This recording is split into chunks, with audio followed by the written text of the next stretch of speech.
آداب ناظرین، میں ہوں آپ کا میزبان عبدالواجد اور آپ دیکھ رہے ہیں تسنیم ٹی وی۔ دوستو، ہماری خاص پیشکش اسلام کے جنگجو میں آپ کا استقبال کرتا ہوں۔ ہماری اس پیشکش میں خلیفہ ثانی حضرت عمر رضی اللہ عنہ کا ذکر چل رہا ہے، اور آج جانیں گے اس خاص پیشکش میں آپ کی خلافت کے بارے میں۔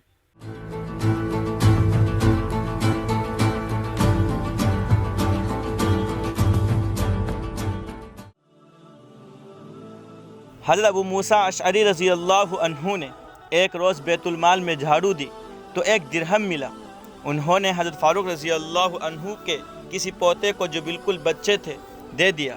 آپ رضی اللہ عنہ نے بچے کے ہاتھ میں درہم دیکھ کر پوچھا تو انہوں نے کہا کہ مجھے ابو موسیٰ نے دیا ہے۔ اس پر بہت ناخوش ہوئے اور وہ درہم واپس کر کے حضرت ابو موسیٰ سے فرمایا کہ اے ابو موسیٰ، ہمارے گھر سے زیادہ کوئی گھر تم کو ذلیل معلوم نہیں ہوا۔ ایسا ہی ایک واقعہ آپ رضی اللہ عنہ کی پوتی کا بھی ہے کہ وہ درہم کو منہ میں رکھ کر روتی ہوئی بھاگی، مگر آپ نے منہ میں انگلی ڈال کر وہ درہم نکال لیا۔ ایک مرتبہ بحرین سے کچھ مشک آیا۔ آپ نے فرمایا کوئی عورت تول دیتی تو میں اس کو تقسیم کر دیتا۔ آپ کی بی بی صاحبہ حضرت عاتقہ رضی اللہ عنہا نے فرمایا کہ میں تول دوں۔ آپ رضی اللہ عنہ نے فرمایا نہیں، وہ تمہارے ہاتھ میں لگے گا، وہی ہاتھ تم اپنی گردن میں لگاؤ گی، نتیجہ یہ ہوگا کہ اور مسلمانوں سے زیادہ تمہارے حصے میں آ جائے گا۔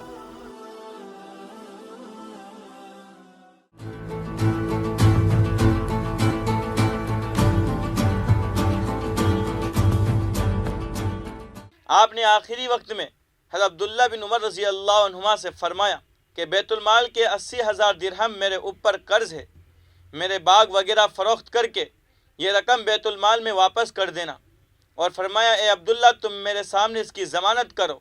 چنانچہ اس کے ضامن ہو گئے، اور آپ کے دفن سے پہلے انہوں نے اہل شورا اور چند انصار کو اس معاملے پر گواہ کر کے پوری رقم حضرت عثمان رضی اللہ عنہ کے پاس پہنچا دی، اور ایک تحریر بھی بے باکی کے لیے لے لی جس پر چند گواہیاں بھی تھیں۔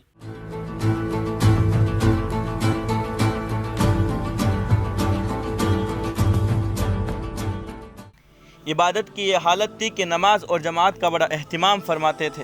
تمام صوبوں کے حکام کو نماز کے متعلق ایک فرمان بھیجا تھا جو آگے بیان کیا جائے گا۔ کسی کو جماعت میں نہ دیکھتے تو اس سے باز پرس کرتے۔ چنانچہ سلیمان بن ابی حسمہ رضی اللہ عنہ کو فجر کی نماز میں نہ دیکھا تو ان کے گھر تشریف لے گئے۔ معلوم ہوا کہ تہجد کی نماز میں تھک گئے، اس لیے فجر کی نماز گھر ہی میں پڑھ لی۔ اس پر ناخوش ہوئے اور فرمایا کہ فجر کی نماز تہجد سے زیادہ محبوب ہے۔ نماز میں خشوع اور تواضع اور توجہ اللہ کی بڑی تاکید فرماتے۔ جس وقت زخمی ہوئے ہیں فجر کی نماز کا وقت تھا۔ کسی نے کہا کہ امیر المؤمنین کی آج فجر کی نماز قضا ہوئی جاتی ہے۔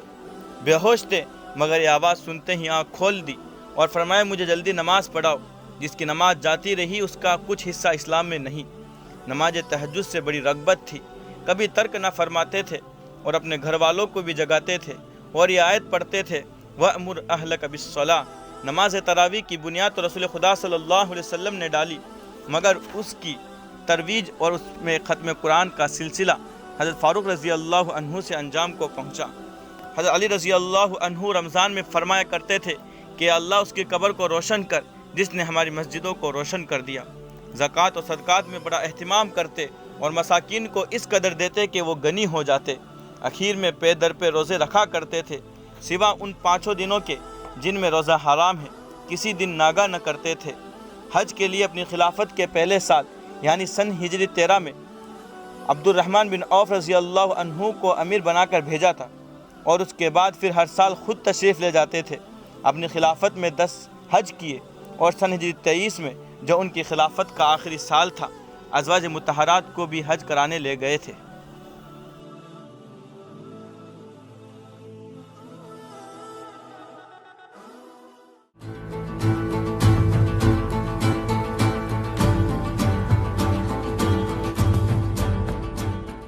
آج کس خاص پیشکش میں بس اتنا ہی۔